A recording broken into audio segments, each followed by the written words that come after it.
Hi, this is Kerby Anderson. You know, each day we take on the tough issues and provide a biblical perspective to them. The topics we cover are wide-ranging: apologetics, theology, prophecy, creation and evolution, intelligent design, marriage, family, child-rearing, the millennial generation, trends in society, politics, economics, business, religious liberty, the Constitution, public policy, foreign policy, military policy, tensions in the Middle East, abortion, homosexuality, pornography, sexual ethics, media, technology, history, and America's godly heritage. We talk about anything that affects your faith, your family, or your freedom. So don't go anywhere, because Point of View starts right now.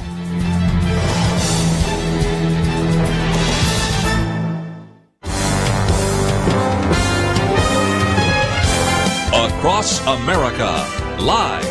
This is Point of View.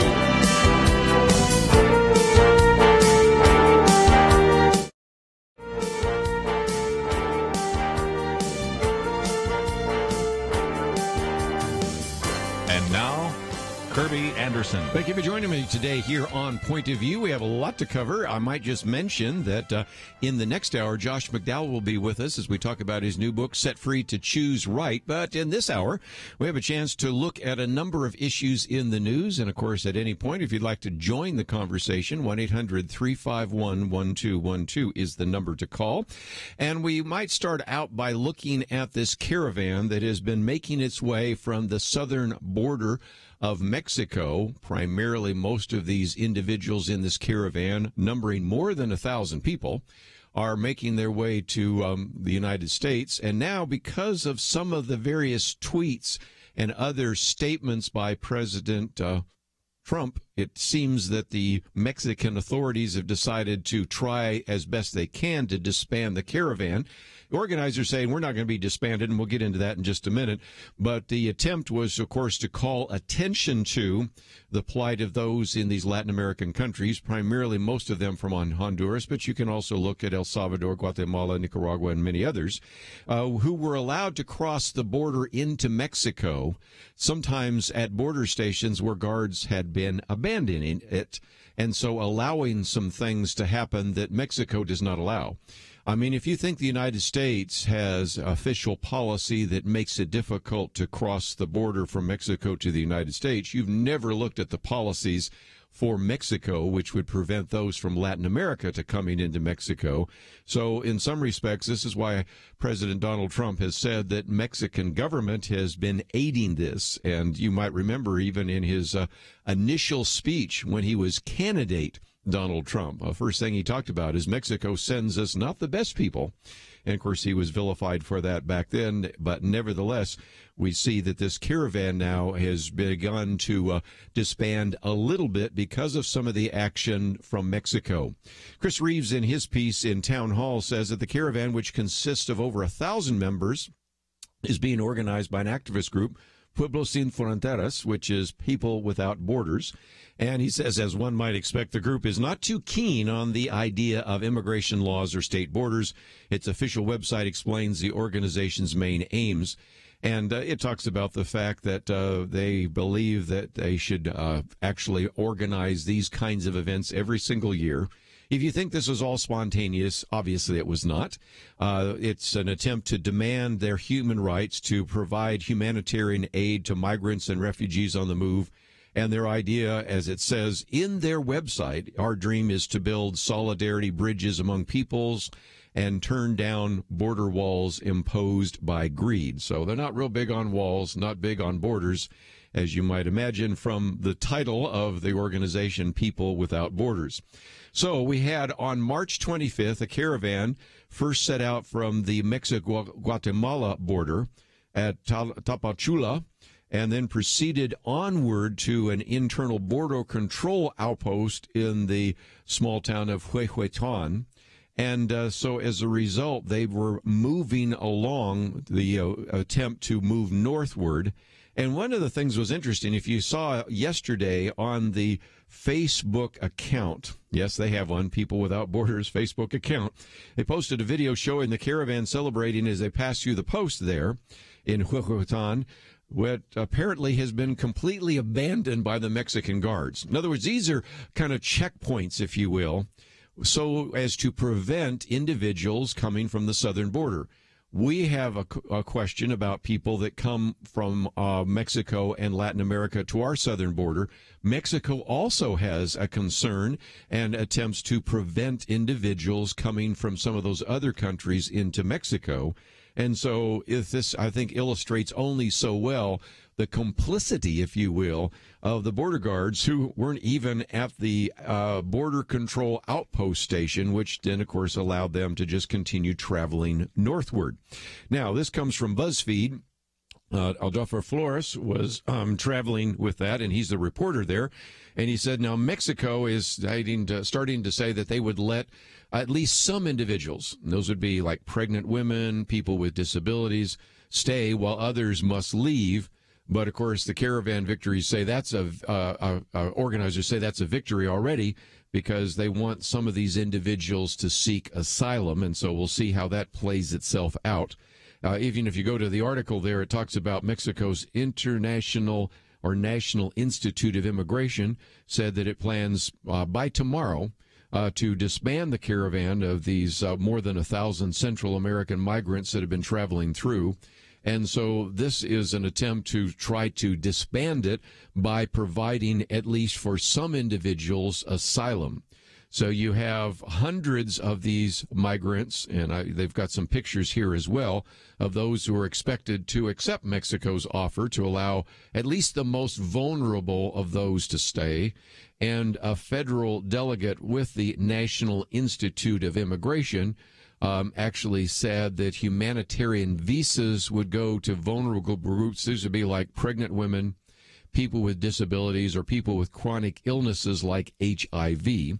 But then the argument is the rest of them should actually leave. But permission to stay would certainly allow those to travel northward. And what I thought was so interesting is the Mexican government said, well, permission to stay does not allow the migrants to travel to the U.S. border, although they'll be allowed to move around Mexico freely. Okay, you're moving around Mexico freely. Where do you think they're headed? Yes, I mean, you can say that they are not allowed to go to the Mexican-U.S. border, but if they're allowed to go free, again, I wasn't born just yesterday, and neither were you, to realize what is actually going to unfold there. Now, it turns out that some of the members of the caravan want to continue on to the state of Puebla because they want to be involved in what are called migrant rights workshops, and then they want to head to Mexico City. And so then many of the others said they would continue on with the caravan as long as it held together. So we'll see what happens there, but this has been something that we've sort of seen coming since we started talking about that even yesterday, and certainly since March 25th when the caravan was organized, you can see its movement northward. And I think that even though there are some who will be able to get asylum or visas, I suspect we'll still see them at the U.S.-Mexican border. And so before I take a break, let me just mention this one from the Washington Post about the fact that some of the striking comments by President Donald Trump this week certainly illustrates kind of a hard line he's taking. One, in the whole issue of whether or not he would continue with the issue of DACA. The other is the need to crack down on illegal immigration. And he also really kind of shut the door a couple of days ago with his Twitter feeds about trying to find some kind of legislative deal for those who are illegal immigrants, and blamed the Democrats for failure, and then also demanded that Mexico would take some stronger action to close the border. And so we'll see where that goes, but if nothing else, you can see that a couple of days ago it looked like Mexico, at least the government, was sort of turning a blind eye to the caravan and letting it just travel through their country. Now they've attempted to disband the caravan. I have my doubts, but we'll see where that plays out. But we'll provide asylum for some people that certainly need a visa at the moment. Let's take a break. We've got a lot more to talk about right after this.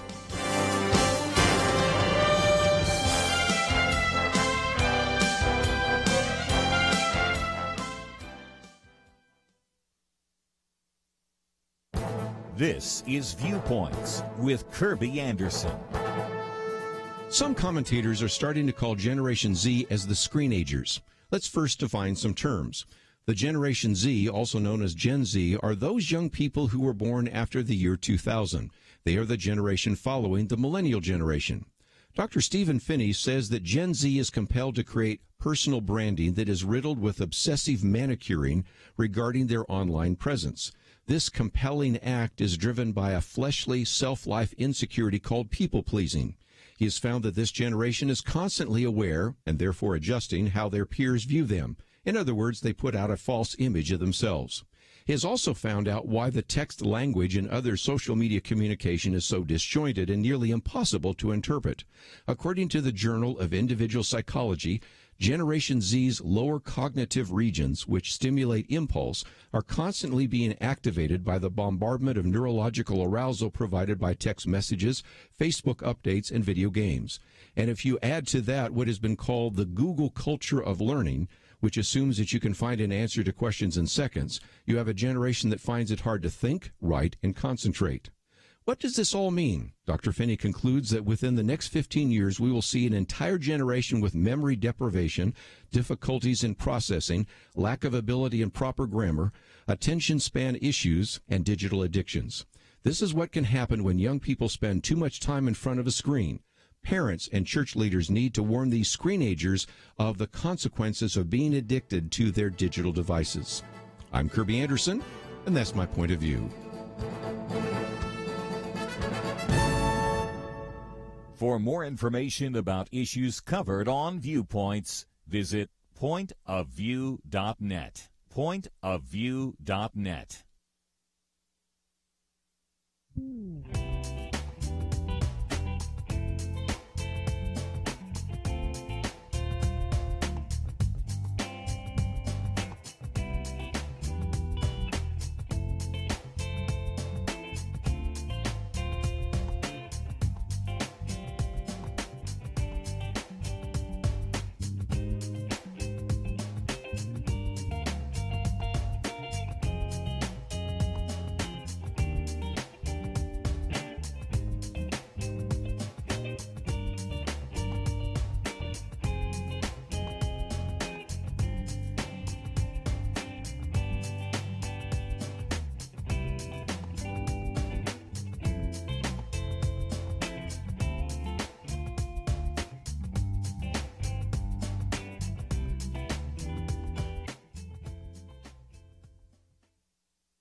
You're listening to Point of View, your listener-supported source for truth. Back once again, if you'd like to join our conversation, 1-800-351-1212. I want to talk about border battles for just a minute, then we'll get into some issues of boycotts.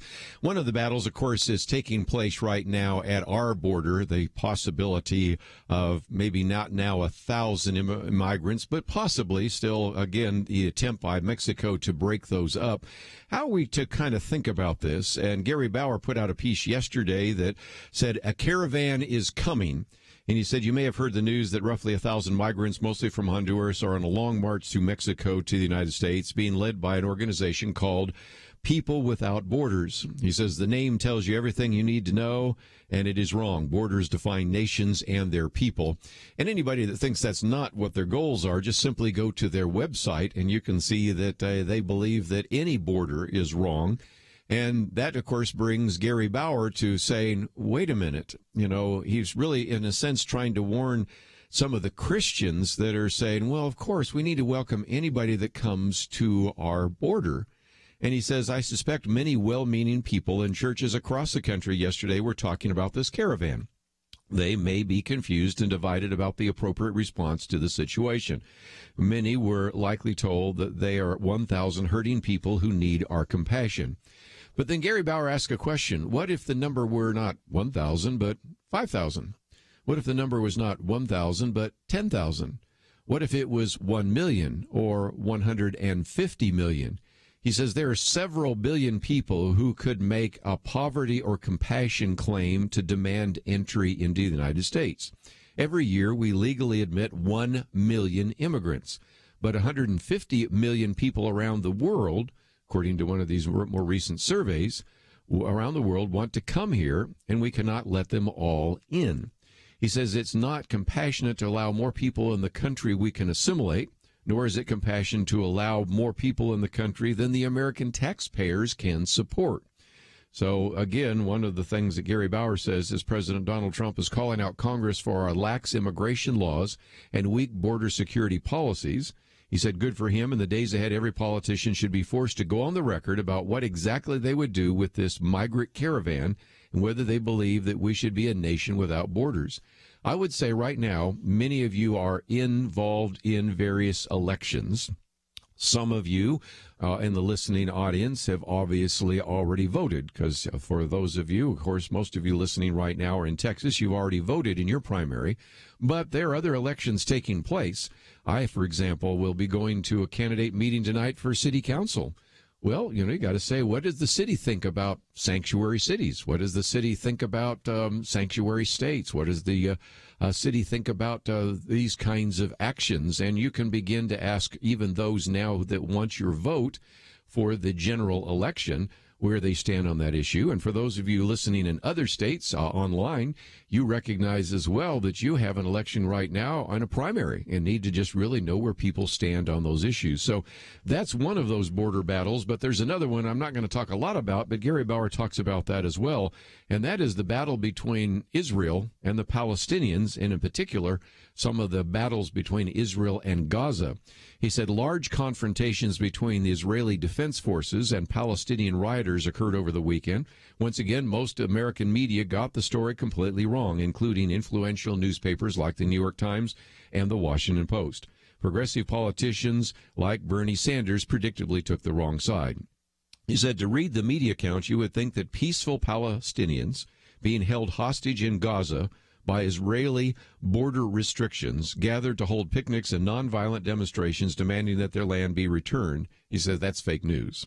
The reality is Gaza is being held hostage by a terrorist organization, Hamas, which trains children to be killers. Unbelievably, Hamas is competing for control with other terrorist groups like Al-Qaeda and ISIS. And in 2005, Israel gave up control of Gaza to the Palestinians, and Hamas promptly seized control.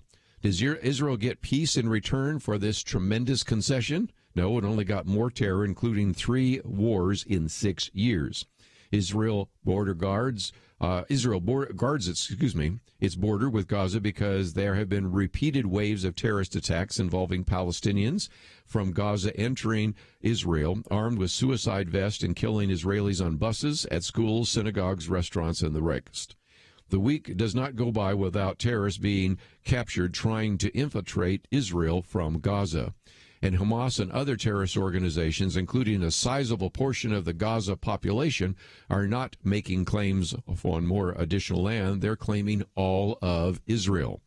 In the last war with Hamas, Israel discovered multiple terror tunnels dug from civilian areas in Gaza under the Israeli border and opening up near schools and other areas in Israel.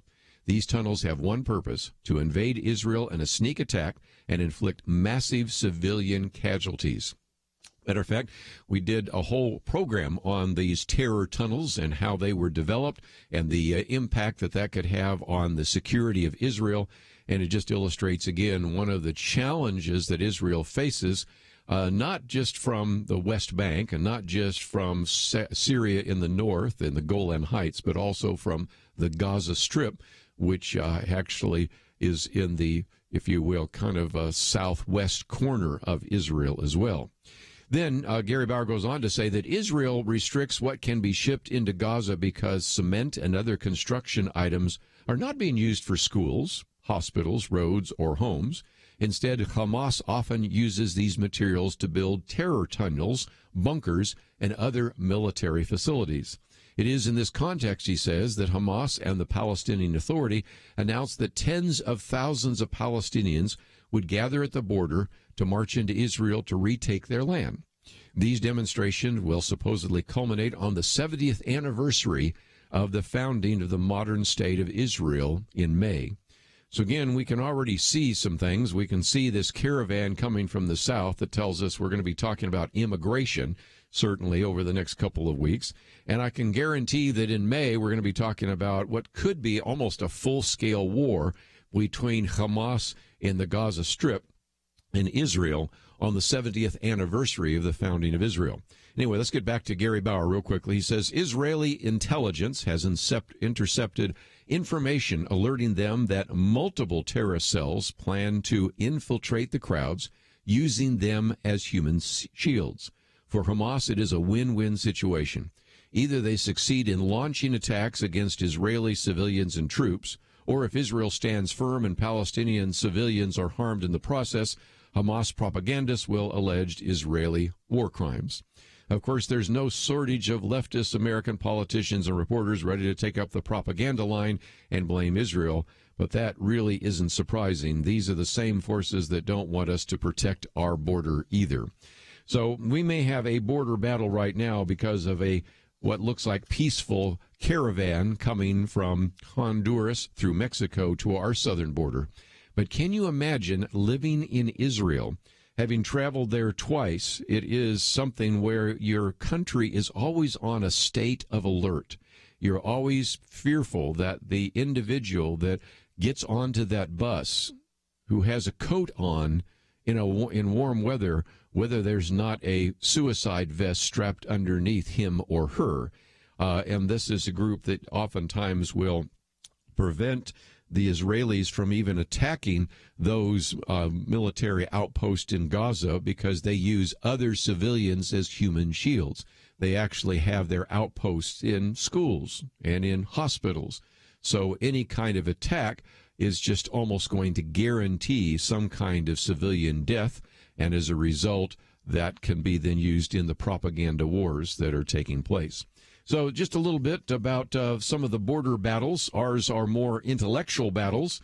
For Israel, those are very real battles. And so, again, I think it would be important to certainly, as we always encourage you to do, pray for the peace of Jerusalem, and certainly pray for the Israelis there as they enter into what will be the 70th anniversary in May of the founding of the nation of Israel. And we'll have a lot more to say about that as we get closer to that date. But let me encourage you, if you'd like to find some of the material we've posted today on our website, it's available at pointofview.net. We come back, I'm going to get into a couple of the articles we've posted, one on these progressive boycotts. This piece by David French, who we seem to quote from so often, is something that I thought was really telling, is that even though right now we're hearing about trying to actually have the boycott of Laura Ingram's radio program by advertisers, the real goal is not to go after a Laura Ingram. The goal is to go after the entire platform. I think David French has it right. Then we have a little bit more on this citizenship question, which I appreciate as well. One of the authors there said that the fact that liberals are reacting so much to the census citizenship question is all the more reason for why we should push for it. And we'll see what he has to say about that issue. And then we also have one on amending the Constitution, which we may or may not get to in this coming hour, but we'll see where we stand on that. Don't forget, an hour from now, Josh McDowell will be with us. Look forward to hearing from him right after this. Point of View turned life right side up for Emily's children.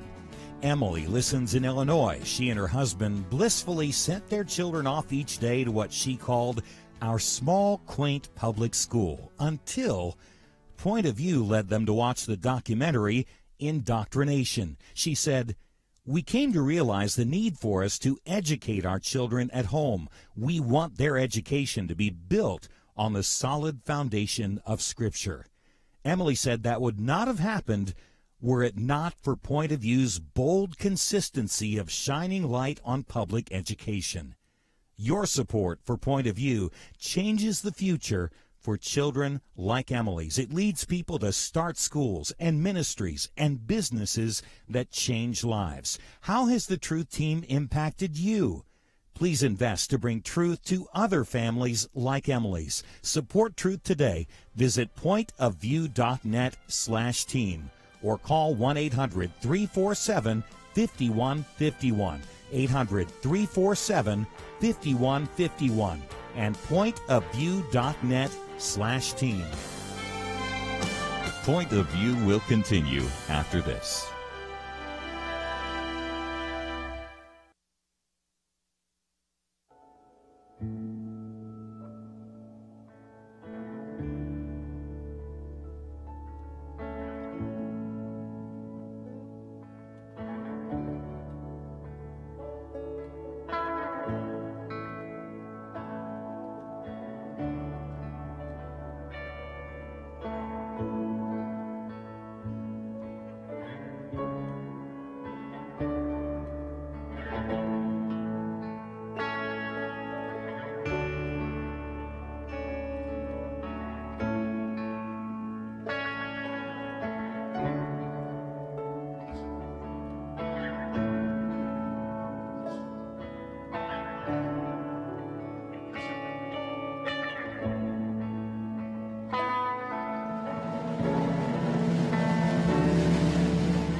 You are listening to Point of View. The opinions expressed on Point of View do not necessarily reflect the views of the management or staff of this station. And now, here again is Kerby Anderson. Continue our conversation now. We want to go back to the Parkland students and look at this whole issue of boycotts. First of all, let's put some basic assumptions on the table. And one of those is, as I've said before, those students in Parkland, they've been through a lot of trauma, and they're certainly right to speak out, and they have every right to address various issues. And certainly, if they're in a public discourse, we have a right to question some of their facts and figures and statistics. But, of course, as you will see in just a minute, there are those who are using them right now to say you have no right to even question their facts, certainly question their motives. And the sad reality is there have been some that have actually been those who've called for having a civil dialogue who then turn around and call David Hogue a bully, or say that maybe he wasn't actually there at the Parkland shooting, which is false, or that he somewhere gave a Nazi salute, or, and on and on and on. You go all through that. Or, of course, making fun of him because he didn't get into certain colleges. And so it's with that as a background, I want to move beyond just him to the way in which we're starting to see more and more corporations using and more political entities using students on either side, because we'll certainly come back in just a minute to talk about one of the more conservative students as well, to simply achieve their ends and to get into this issue of a boycott.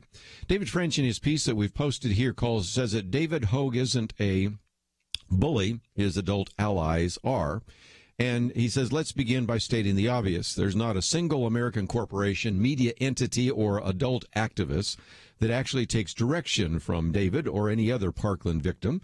Every single thing they do in response to his public comments is done willingly, gleefully, because, after all, this student is their tool, he says.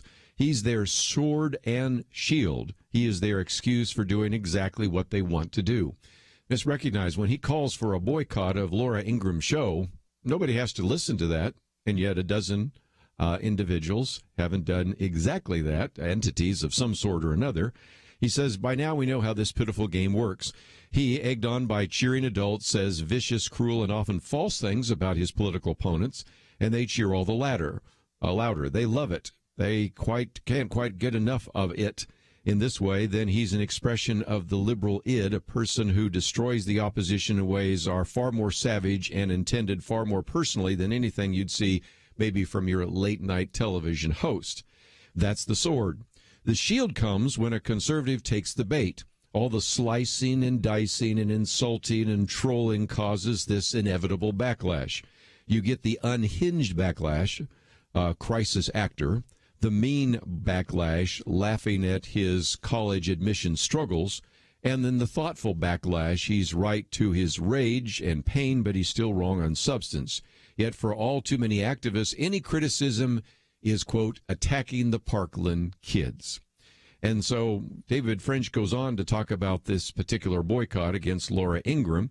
He says that's a perfect example of the process. Ingram tweeted an ungracious and ridiculous insult at him, accusing him of whining about his college rejections, and he responded by calling for an advertiser boycott of Ingram's show.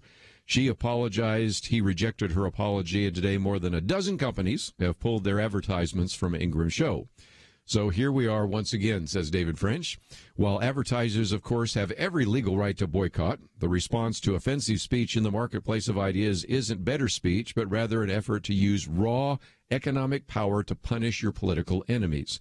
Transgress one of the ever-shifting lines of public discourse, even if you apologize, and you're instantly fighting for your job.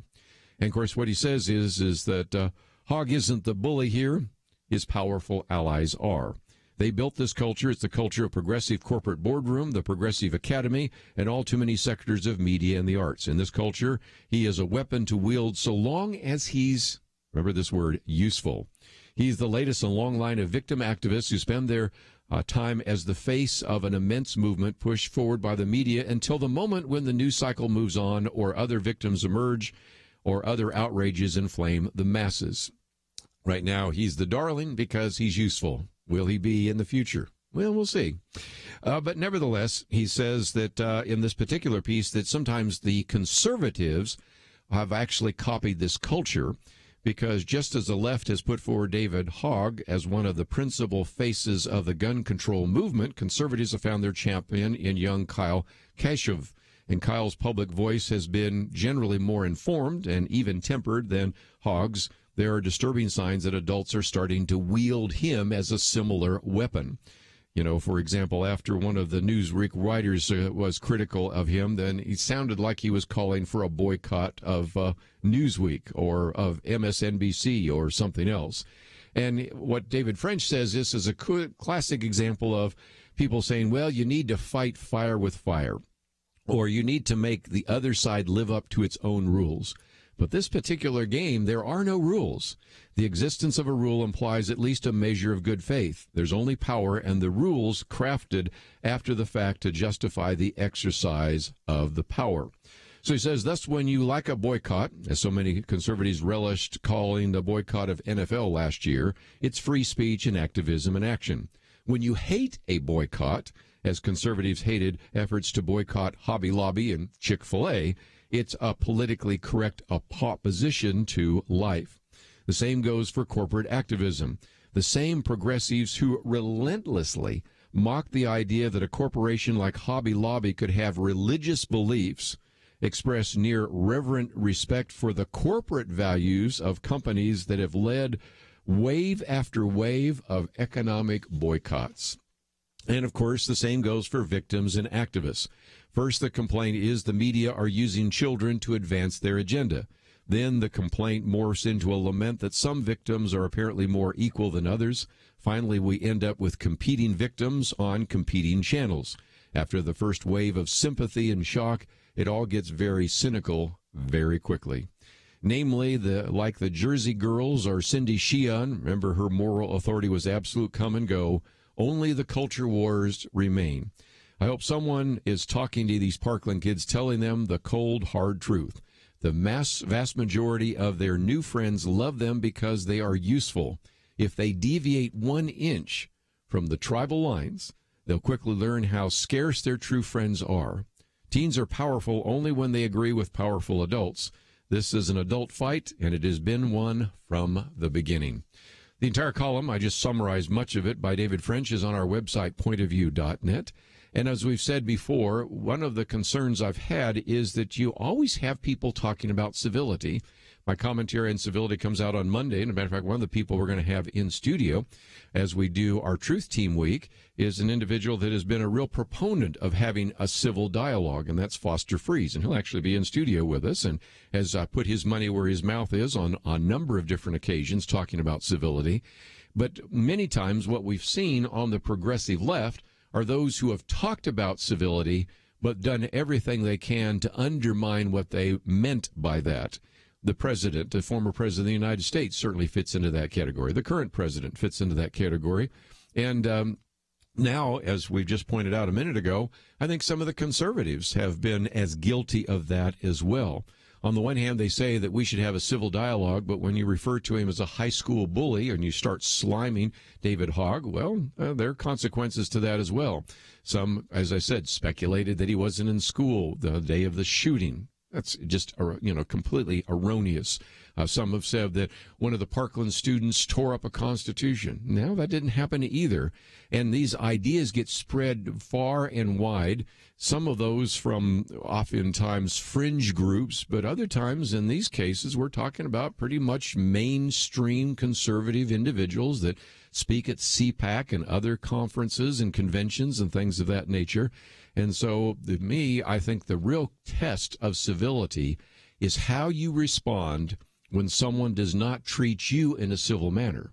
Because civility means that we actually treat others as we would like to be treated. It's the golden rule. Or, to use a very key Bible verse, it would be Romans 12, verse 21. Do not be overcome by evil, but overcome evil with what? With good. And so, again, we can, on the one hand, recognize that these students have been through some traumatic events. They have the right to speak out. They have the right to be frustrated and angry and all the rest. but we also have the right to explain to them in one way or another that some of the things that have been said, some of the cliches, some of the demands don't make sense. This is one of the reasons why we don't have teenagers running our government. We certainly understand that as well. But more importantly, when these kinds of angry kind of arguments are being made, when name-calling takes place, when individuals vilify you, I think it's important to remember Romans 12:21. Do not overcome evil. Do not be overcome by evil, but overcome evil with good. It's a wise principle, and it's what civility is all about. And if we really want a civil dialogue, we're going to have to work a lot harder to not respond in kind. Let's take a break. A lot more to cover, and we will do that right after these important messages.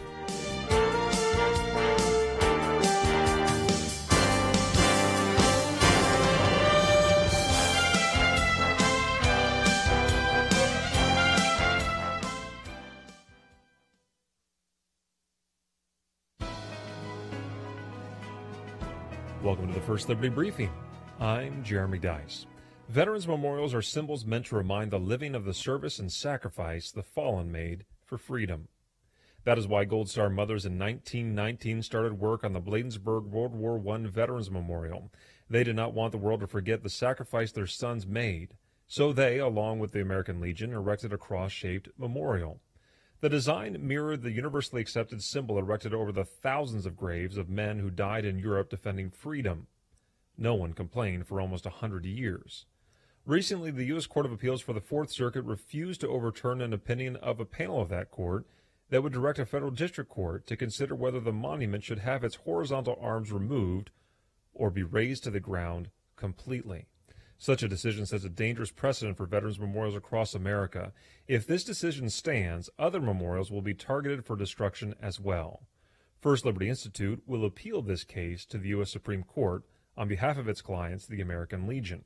I encourage you to go to don'ttearmedown.com and join us in defending this memorial to the 49 men of Prince George's County, Maryland, killed in the line of duty during World War I. We forget what we do not see. Unless the Supreme Court intervenes, the Bladensburg Memorial and similar memorials in close by Arlington National Cemetery may disappear as well. To learn how First Liberty is protecting religious liberty for all Americans, visit firstliberty.org. Hi, I'm Kelly Shackelford, President and Chief Counsel of First Liberty Institute.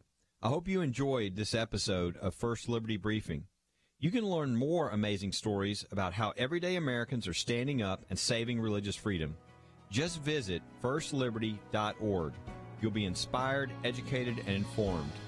Visit firstliberty.org right now.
Now, back to Point of View, your listener-supported source for truth. Back for a few more minutes. If you'd like to join us, 1-800-351-1212. Next hour, Josh McDowell will be with us as we talk about his new book, Set Free to Choose Right, Equipping Today's Kids to Make Right Moral Choices for Life.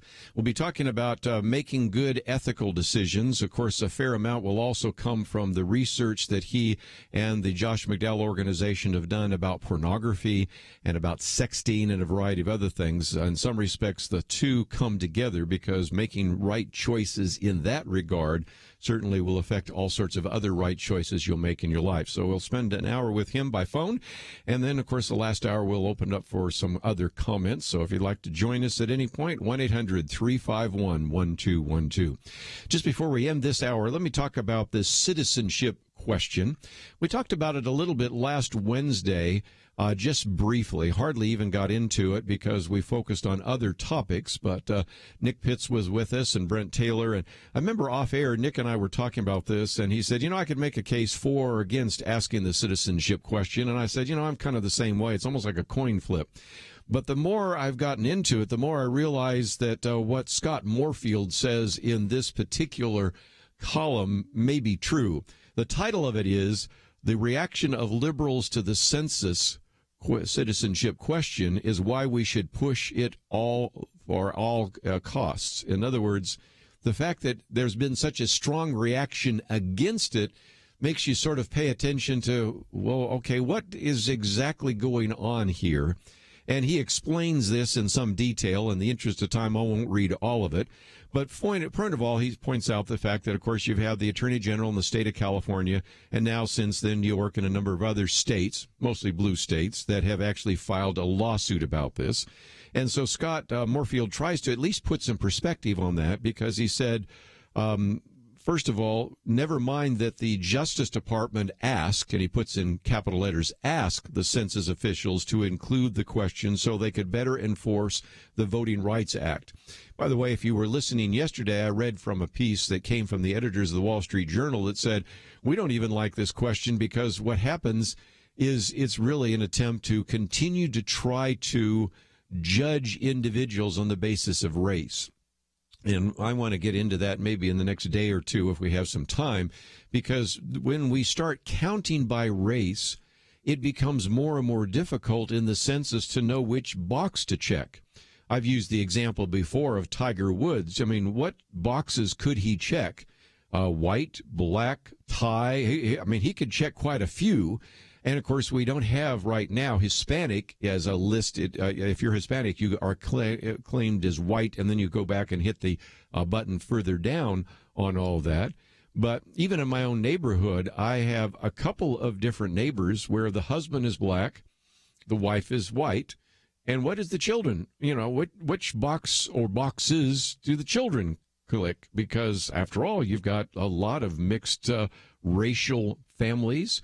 I know of some Indians that are married to Americans, and Hispanic are married to whites. I mean, you just are really, in some respects, creating that problem. And so, nevertheless, though, that's one of the other questions they wanted to have. Citizenship, of course, race, gender, all that's in there as well. And, of course, the whole point is that he also says, never mind the fact that the Trump administration never stated that they weren't planning to actually count non-citizens. So, again, some of the reaction is not appropriate to what has been said so far. But then Scott gives us a little bit of history here. He says, prior to the 1960 census, citizenship questions were regularly included in the form and even appeared on some of the long-form questions from 1970 to 2000 because, as one history professor from the University of Wisconsin points out, we passed major new immigration legislation in 1965, so the question became relevant again. It is because of the 1965 immigration law that was implemented and pushed forward by, at that time, Senator Ted Kennedy. But he says that some of the reason there has been such a backlash is power. He says this is one obvious reason, even if everyone fails to admit it. He said a good example is the January Washington Post headline that said, potential citizenship question in the 2020 census could shift power to rural America. Think about that. You have some of those seats, for example, which right now exist because of a lot of individuals are being counted in cities that maybe should not be counted. And so that is actually one of those issues. And the Attorney General from the state of California, as a matter of fact, made that very significant argument that the citizenship question could result in an undercount. Now, the argument has always been given that indeed, if you were to ask the citizenship question, individuals would be less likely to answer the question, or less likely to even be involved in the census. Well, Scott Moorfield points this out. In fact, he says illegal immigrants have always been reluctant to fill out U.S. Census forms to the estimated tune of at least 40%, despite massive outreach programs, including signs in immigrant communities that says, no INS, no FBI, no CI, no IRS, aimed at ensuring immigrant communities that the purpose of the form is simply to gather data. So if indeed that is the case, that is certainly a problem. But he also brings up one other issue, and that is that this public perception that is being created about illegal immigration. Because he says liberals oftentimes say nothing to see here, as they insist that the actual number of illegal immigrants has been around 11 million for well over a decade now and may even be declining. Illegal immigration, they say, isn't a problem, don't you know, because there's only 11 million of them, and that's apparently a really small number. Well, Scott Moorfield says, notwithstanding the fact that 11 million is not a small number, it is a number we've all gotten used to. But what happens if even a depressed illegal immigrant census count exposed that the number is well over 11 million, especially if you account for the depressed response rate? How will the number of, say, 20 million, or as Ann Coulter has said on this program, believes that the illegal immigrant number may be as high as 40 million? I have trouble believing it's that high, but I also have trouble believing that it's just 11 million. At this point, might Maher be willing to support President Donald Trump on a functional border wall to bring about some of the changes that we are going to have take place as the caravan hits the southern border? So nothing else, just wanted to put something else out there on this issue of a citizenship question. Of course, there is a lawsuit right now. We'll see what federal judges do. I'm sure they have judge shopped and found a judge that will declare having a question about citizenship on the census is unconstitutional. And we'll see if it goes to the Supreme Court. We'll see where it goes from there. But nevertheless, one of those ongoing debates and discussions. And if you'd like to have a little bit more of information on some of the things we've posted, one on the progressive boycotts, one on the citizenship question, and one that we'll probably get to another day, and that is the Constitution is very hard to amend. This, of course, comes from the argument made this last week by Supreme Court Justice John Paul Stevens, arguing that we need to actually repeal the Second Amendment. And at one point he said this will be fairly easy. And I'm thinking, what part of the Constitution does he know that we don't know? Because the founders intended it to be very difficult to amend the Constitution, which is why we've got just a little over 24 amendments. And even fewer when you realize the first 10 were the Bill of Rights instituted by James Madison. So we're going to take a break. When we come back, Josh McDowell with us, set free to choose right, equipping today's kids to make right moral choices. If you find yourself saying, I'd like to read a little bit more about some of the things you've been talking about today, it is available at our website, pointofview.net. We've posted those articles, and as you go there, of course, you can also click on that button that says donate, and we would certainly appreciate your financial support so that we can continue bringing these programs to you. Let's take a break. Josh McDowell with us next, right after these important messages.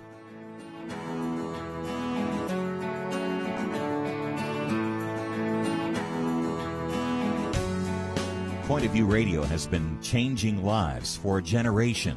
Listeners have been inspired to apply themselves in all kinds of ways, to stand up as lawyers defending the Constitution and freedom, to start Christian schools, training up a new generation, to launch ministries on college campuses, even to run for and serve in Congress. So again, what are you doing to make a positive change? One way to start today is to join the Truth Team, Truth Team 360, and help us change lives. Our nation needs a Truth Team very badly. Support Point of View Radio today at pointofview.net. Set up your monthly gift by clicking the Truth Team 360 picture and then carefully follow the directions. pointofview.net. By phone, you can give at 1-800-347-5151, 800-347-5151, or mail that first donation to Point of View, Box 30, Dallas, Texas 75221. Box 30, Dallas 75221. Point of View will continue after this.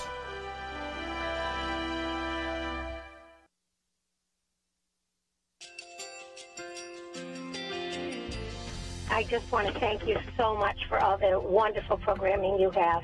You're just absolutely fantastic. I recently started listening to Point of View, and I really found it interesting because of the different subjects you cover. Thank you for that. I really appreciate everything that you do in keeping us informed. Thank you, Kerby, for everything that you have been doing. I appreciate all the work that you're doing, advocating for the Word of God. Thank you so much. Point of View, I think, is absolutely necessary because it's a Christian perspective, a biblical worldview perspective, and receive very current, up-to-date information about what is really going on, week to week in our culture, which is changing so rapidly, and yet it's morally sliding backwards. Yeah, I'm just, first of all, I thank you guys. Y'all's program is wonderful, and enjoy it every day. I learn so much every time I listen to it. Point of View Radio Talk Show.